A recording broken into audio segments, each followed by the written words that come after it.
ಕೊನೆಗೂ ಸಿಎಂ ಸಿದ್ದರಾಮಯ್ಯನವರು ಮಂಡನೆ ಮಾಡಿದ್ದಾರೆ. ಮತ್ತೊಂದು ದಾಖಲೆಯನ್ನ ಈ ಬಾರಿ ನಿರ್ಮಿಸಿದ್ದಾರೆ. 16ನೆಯ ದಾಖಲೆ ಬಜೆಟ್ ಅನ್ನ ಮಂಡಿಸಿ ಈ ಬಾರಿ 3 ಗಂಟೆ 30 ನಿಮಿಷಗಳ ಕಾಲ ಬಜೆಟ್ ಮಂಡನೆ ಮಾಡಿ ಮತ್ತೊಂದು ದಾಖಲೆ ಬರೆದಿದ್ದಾರೆ. ಕೊನೆಗೂ ಈ ಬಾರಿಯ ಗ್ಯಾರಂಟಿ ಯೋಜನೆಗಳು ಕೂಡ 51,000 ಕೋಟಿ ರೂಪಾಯಿಗಳನ್ನ ಸಿಎಂ ಈ ಬಾರಿ ನಿರ್ಧರಿಸಿದ್ದಾರೆ. ಮುಖ್ಯಮಂತ್ರಿ ಸಿದ್ದರಾಮಯ್ಯರಿಂದ ಮತ್ತೊಂದು ದಾಖಲೆಯ ಬಜೆಟ್. 16ನೆಯ ದಾಖಲೆಯ ಬಜೆಟ್ ಮಂಡಿಸಿ ಮತ್ತೊಂದು ದಾಖಲೆ ಬರೆದಿದ್ದಾರೆ ಸಿಎಂ ಸಿದ್ದರಾಮಯ್ಯನವರು. ಬರೋಬ್ಬರಿ 3 ಗಂಟೆ 30 ನಿಮಿಷಗಳ ಕಾಲ ಬಜೆಟ್ ಅನ್ನ ಮಂಡಿಸಿ ಮತ್ತೊಂದು ದಾಖಲೆ ಬರೆದಿದ್ದಾರೆ. ಈ ಬಾರಿಯ ಬಜೆಟ್ನಲ್ಲಿ ಗ್ಯಾರಂಟಿಗೆ 51,000 ಕೋಟಿ ರೂಪಾಯಿಗಳ ಮೀಸಲಿಟ್ಟಿದ್ದಾರೆ. ಬಜೆಟ್ ಭಾಷಣದಲ್ಲಿ ಕೇಂದ್ರ ಸರ್ಕಾರಕ್ಕೆ ಸಿಎಂ ಸಿದ್ದು ಮುಖ್ಯಮಂತ್ರಿ ಸಿದ್ದರಾಮಯ್ಯನವರು ಮತ್ತೊಂದು ದಾಖಲೆಯ ಬಜೆಟ್ ಅನ್ನ ಮಂಡಿಸಿದ್ದಾರೆ. 16ನೆಯ ದಾಖಲೆಯ ಬಜೆಟ್ ಮಂಡಿಸಿದ್ದಾರೆ ಸಿಎಂ ಸಿದ್ದರಾಮಯ್ಯನವರು. ಗ್ಯಾರಂಟಿಗೆ 51,000 ಕೋಟಿ ರೂಪಾಯಿ ಮೀಸಲಿಟ್ಟಿದ್ದಾರೆ. ಸತತ 3 ಗಂಟೆ 30 ನಿಮಿಷಗಳ ಕಾಲ ಬಜೆಟ್ ಮಂಡನೆ ಮಾಡಿದ್ದಾರೆ. 10:15ರಿಂದ ಪ್ರಾರಂಭವಾಗಿದ್ದ ಬಜೆಟ್ ಸತತವಾಗಿ 3 ಗಂಟೆ 30 ನಿಮಿಷಗಳ ಕಾಲ ಸತತವಾಗಿ ನಿರರ್ಗಳವಾಗಿ ಭಾಷಣ ಮಂಡನೆ ಮಾಡಿದ್ದಾರೆ. ಮುಖ್ಯಮಂತ್ರಿ ಸಿದ್ದರಾಮಯ್ಯನವರು ಮತ್ತೊಂದು ದಾಖಲೆ ಬರೆದಿದ್ದಾರೆ. 16ನೆಯ ಬಜೆಟ್ ಈ ಬಾರಿಯ ಮಂಡಿಸಿದ್ದಾರೆ.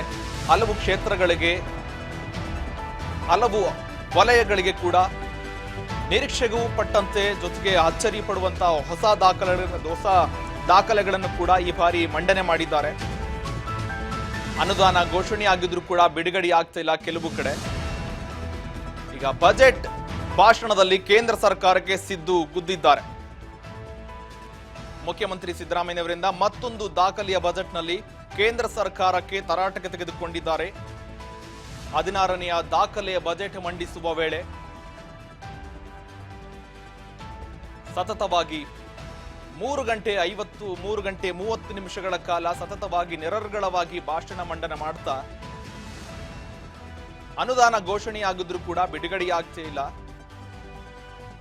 ಈಗ ಬಜೆಟ್ ಭಾಷಣದಲ್ಲಿ ಕೇಂದ್ರ ಸರ್ಕಾರಕ್ಕೆ ಸಿದ್ದು ಗುದ್ದಿದ್ದಾರೆ.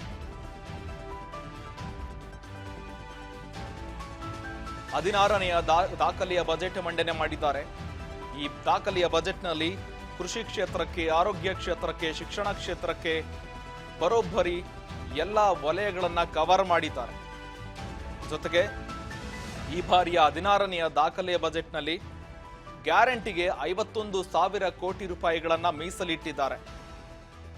ಗ್ಯಾರಂಟಿ ಯೋಜನೆಗಳಿಗೆ ಹಣವನ್ನ ಮೀಸಲಿಟ್ಟು ಜೊತೆಗೆ ಅಭಿವೃದ್ಧಿ ಯೋಜನೆಗಳನ್ನ ಕೂಡ ಕೈಬಿಡದೆ ಎಲ್ಲವನ್ನ ಸತತವಾಗಿ ಕವರ್ ಮಾಡಿದ್ದಾರೆ ಈ ಬಾರಿಯ ದಾಖಲೆಯ ಬಜೆಟ್ನಲ್ಲಿ. ಜೊತೆಗೆ ಕೇಂದ್ರ ಸರ್ಕಾರಕ್ಕೆ ಕೂಡ ತರಾಟೆಗೆ ತೆಗೆದುಕೊಂಡಿದ್ದಾರೆ. ಬರೋಬ್ಬರಿ 3 ಗಂಟೆ 30 ನಿಮಿಷಗಳ ಕಾಲ ಬಜೆಟ್ ಮಂಡನೆ ಮಾಡ್ತಾ ಕೃಷಿ ಕ್ಷೇತ್ರಕ್ಕೆ, ಆರೋಗ್ಯ ಕ್ಷೇತ್ರಕ್ಕೆ, ಜೊತೆಗೆ ಶಿಕ್ಷಣದಲ್ಲಿ ಕೂಡ ಹಲವು ಅಭಿವೃದ್ಧಿ ಕಾರ್ಯಗಳನ್ನ ಕೈಗೊಂಡು ಹೊಸ ಪಬ್ಲಿಕ್ ಶಾಲೆಗಳನ್ನು ಕೂಡ ತರಲಿಕ್ಕೆ ಮುಂದಾಗಿದ್ದಾರೆ. ಹಲವು ಅಭಿವೃದ್ಧಿ ಕಾರ್ಯಗಳನ್ನು ಕೂಡ ಈ ಬಾರಿ ಸಿದ್ದು ಸರ್ಕಾರದಲ್ಲಿ ಮಂಡನೆ ಆಗಿದೆ, ಜಾರಿಗೆ ಆಗ್ಬೇಕಷ್ಟೇ. ಈ ಬಾರಿಯ ಬಜೆಟ್ನಲ್ಲಿ ಕೇಂದ್ರ ಸರ್ಕಾರಕ್ಕೆ ಕೂಡ ತರಾಟೆಗೆ ತೆಗೆದುಕೊಂಡ್ರು. ಬೆಳಿಗ್ಗೆ 10:15ರಿಂದ ಸತತವಾಗಿ 3 ಗಂಟೆ 30 ನಿಮಿಷಗಳ ಕಾಲ ಬಜೆಟ್ ಮಂಡನೆ ಮಾಡಿದ್ದಾರೆ. ಇದು ಮತ್ತೊಂದು ದಾಖಲೆ ಅಂತಾನೆ ಹೇಳ್ಬೋದು. 16ನೆಯ ಬಜೆಟ್ ಒಂದು ದಾಖಲೆಯಾದ್ರೆ 3 ಗಂಟೆ 30 ನಿಮಿಷಗಳ ಕಾಲ ಸತತವಾಗಿ ನಿರರ್ಗಳವಾಗಿ ತಮ್ಮ ಭಾಷಣ ಪುಸ್ತಕವನ್ನ 3 ಗಂಟೆ 30 ನಿಮಿಷಗಳ ಕಾಲ ನಿರರ್ಗಳವಾಗಿ ಓದ್ತಾರೆ. ಮುಖ್ಯವಾಗಿ ಗಮನಿಸಬೇಕಂದ್ರೆ ಅವರಿಗೆ ಆರೋಗ್ಯ ಸಮಸ್ಯೆ ಇದೆ. ಆರೋಗ್ಯ ಸಮಸ್ಯೆ ಇದ್ರೂ ಕೂಡ ಸ್ಪೀಕರ್ ಅನ್ನ ಕೇಳ್ತಾರೆ, ಪರ್ಮಿಷನ್ ಕೊಡಿ, ನನಗೆ ಮಂಡಿ ನೋವು, ಕಾಲಿನ ಸಮಸ್ಯೆ ಇದೆ, ಹಾಗಾಗಿ ಸ್ವಲ್ಪ ಹೊತ್ತು ನಿಂತ್ಕೊಂಡು ಭಾಷಣ ಮಾಡಿದ ನಂತರ ನಾನು ಕೂತ್ಕೊಂಡು ಭಾಷಣ ಮಾಡಲಿಕ್ಕೆ ಪರ್ಮಿಷನ್ ಕೊಡಿ ಅಂತ ಕೂಡ ಅನುಮತಿ ಪಡೆದು ತದಾದ ನಂತರ 3 ಗಂಟೆ 30 ನಿಮಿಷಗಳ ಕಾಲ ಭಾಷಣ ಮಂಡನೆ ಮಾಡ್ತಾರೆ. ಇದೊಂದು ರೀತಿಯ ದಾಖಲೆ ಕೂಡ ಹೌದು. ಎಲ್ಲ ವಲಯಗಳನ್ನ ಕೂಡ ಕವರ್ ಮಾಡಿದ್ದಾರೆ. ಈ ಬಾರಿಯ ದಾಖಲೆ ಬಜೆಟ್ನಲ್ಲಿ ಗ್ಯಾರಂಟಿ ಯೋಜನೆಗಳಿಗೆ 51,000 ಕೋಟಿ ರೂಪಾಯಿಗಳನ್ನ ಮೀಸಲಿಟ್ಟಿದ್ದಾರೆ. ಗೃಹಲಕ್ಷ್ಮಿ ಯೋಜನೆಗೆ, ಜೊತೆಗೆ ಶಕ್ತಿ ಯೋಜನೆಗೆ, ತಮ್ಮ 5 ಗ್ಯಾರಂಟಿಗಳಿಗೆ 51,000 ಹಣವನ್ನ ಮೀಸಲಿಟ್ಟಿದ್ದಾರೆ. 51,000 ಕೋಟಿ ಹಣವನ್ನ ಮೀಸಲಿಟ್ಟಿದ್ದಾರೆ.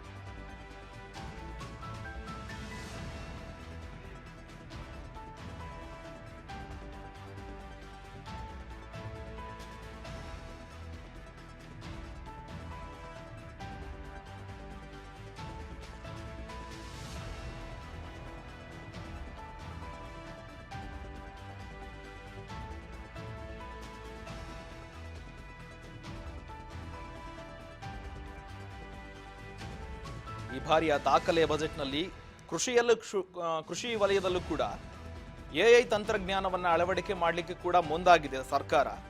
ಜಾಗತಿಕ ಮಟ್ಟದಲ್ಲಿ ಡಿಜಿಟಲ್ ಕೃತಕ ಬುದ್ಧಿಮತ್ತೆಯನ್ನ ಅಳವಡಿಸಿಕೊಳ್ಳಲು ಮುಂದಾಗಿದೆ. ಜೊತೆಗೆ ಒಂದು ಬ್ರೇಕಿಂಗ್ ನ್ಯೂಸ್ ಬರ್ತಾ ಇದೆ.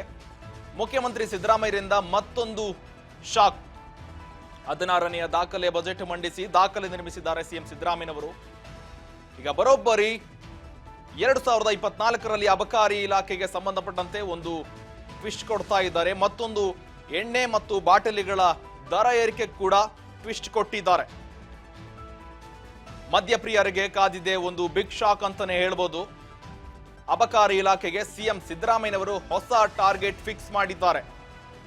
ದಾಖಲೆಯ ಬಜೆಟ್ನಲ್ಲಿ, ತಮ್ಮ 16ನೆಯ ದಾಖಲೆ ಬಜೆಟ್ನಲ್ಲಿ ಅಬಕಾರಿ ಇಲಾಖೆಗೆ ಹೊಸ ಟಾರ್ಗೆಟ್ ಫಿಕ್ಸ್ ಮಾಡಿದ್ದಾರೆ. ಸಿದ್ದು ಸರ್ಕಾರದಿಂದ ಒಂದು ಬಿಗ್ ಶಾಕ್ ಎದುರಾಗ್ತಾ ಇದೆ. 36,000 ಕೋಟಿ ರೂಪಾಯಿ ಆದಾಯವನ್ನ ಟಾರ್ಗೆಟ್ ಫಿಕ್ಸ್ ಮಾಡಿದ್ದಾರೆ. ರಾಜ್ಯದಲ್ಲಿ ಮತ್ತೊಂದು ಎಣ್ಣೆ ಬಾಟಲಿಗಳ ಬೆಲೆ ಏರಿಕೆ ಆಗೋದು ಫಿಕ್ಸ್ ಅಂತಾನೆ ಹೇಳ್ಬೋದು. ತಮ್ಮ ದಾಖಲೆಯ ಬಜೆಟ್ನಲ್ಲಿ ಅಬಕಾರಿ ಇಲಾಖೆಗೆ ಒಂದು ಟಾರ್ಗೆಟ್ ಫಿಕ್ಸ್ ಮಾಡಿದ್ದಾರೆ. ಸಿದ್ದು ಸರ್ಕಾರದಿಂದ ಮದ್ಯಪ್ರಿಯರಿಗೆ ಕಾದಿದೆ ಬಿಗ್ ಶಾಕ್. 2024ರಲ್ಲಿ ಅಬಕಾರಿಯಿಂದ 36,000 ಕೋಟಿ ರೂಪಾಯಿ ಆದಾಯ ಇತ್ತು. ಈಗ ಎಣ್ಣೆ ಬಾಟಲಿಗಳ ಬೆಲೆ ಏರಿಕೆ ಫಿಕ್ಸ್ ಅಂತಾನೆ ಹೇಳ್ಬೋದು.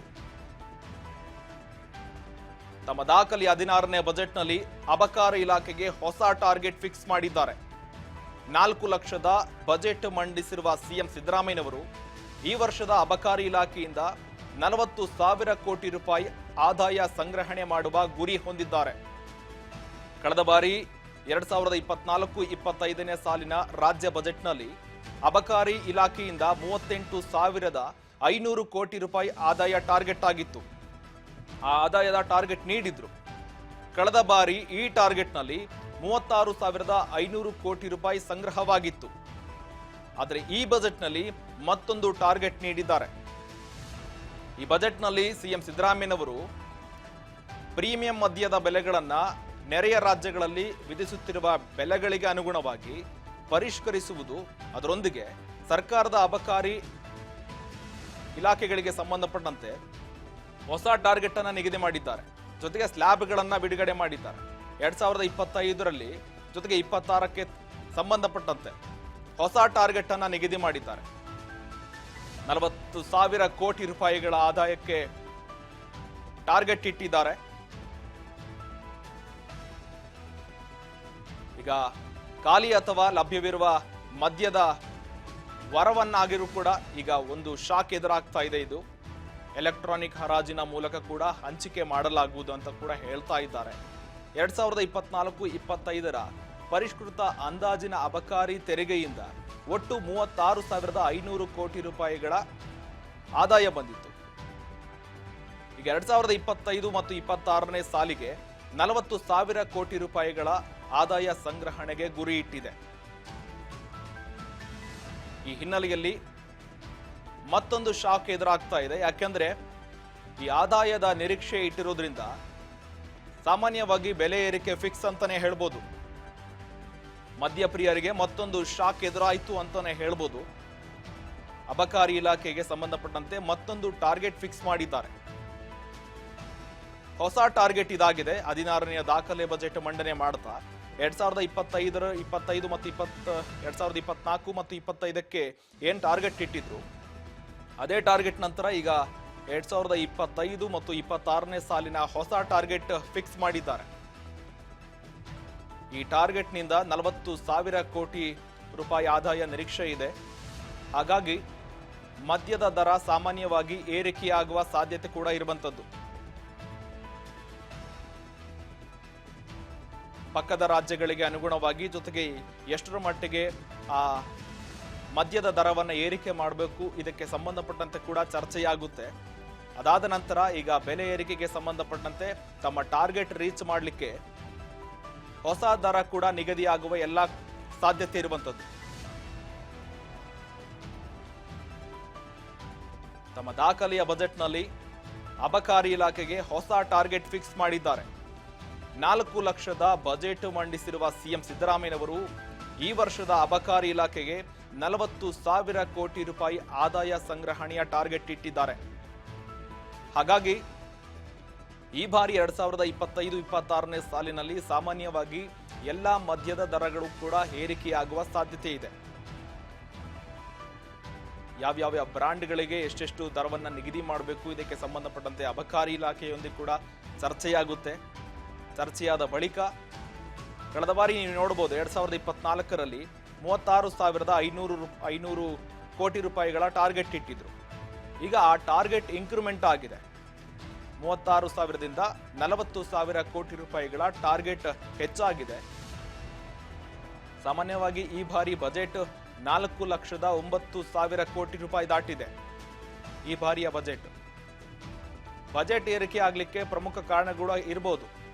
ಸಾಮಾನ್ಯವಾಗಿ ಎಲ್ಲ ದರ ಕೂಡ ಹೆಚ್ಚಾಗ್ತಾ ಇದೆ. ಮೆಟ್ರೋ ದರ, ಬಸ್ ದರ, ಪೆಟ್ರೋಲ್ ದರ, ಜೊತೆಗೆ ದಿನನಿತ್ಯದ ವಸ್ತುಗಳ ದರ ಕೂಡ ಹೆಚ್ಚಾಗ್ತಾ ಇದೆ. ಈ ಹಿನ್ನೆಲೆಯಲ್ಲಿ ಮುಂದಿನ ಅಭಿವೃದ್ಧಿ ಯೋಜನೆ ಕೂಡ ತಕ್ಕಂತೆ ಈಗ ಅಬಕಾರಿ ಇಲಾಖೆ ಕೂಡ ಒಂದು ಟಾರ್ಗೆಟ್ ಫಿಕ್ಸ್ ಮಾಡಿದ್ದಾರೆ. 40,000 ಕೋಟಿ ರೂಪಾಯಿಗಳ ಆದಾಯದ ನಿರೀಕ್ಷೆ ಇಟ್ಟು ಒಂದು ಟಾರ್ಗೆಟ್ ಫಿಕ್ಸ್ ಮಾಡಿದ್ದಾರೆ.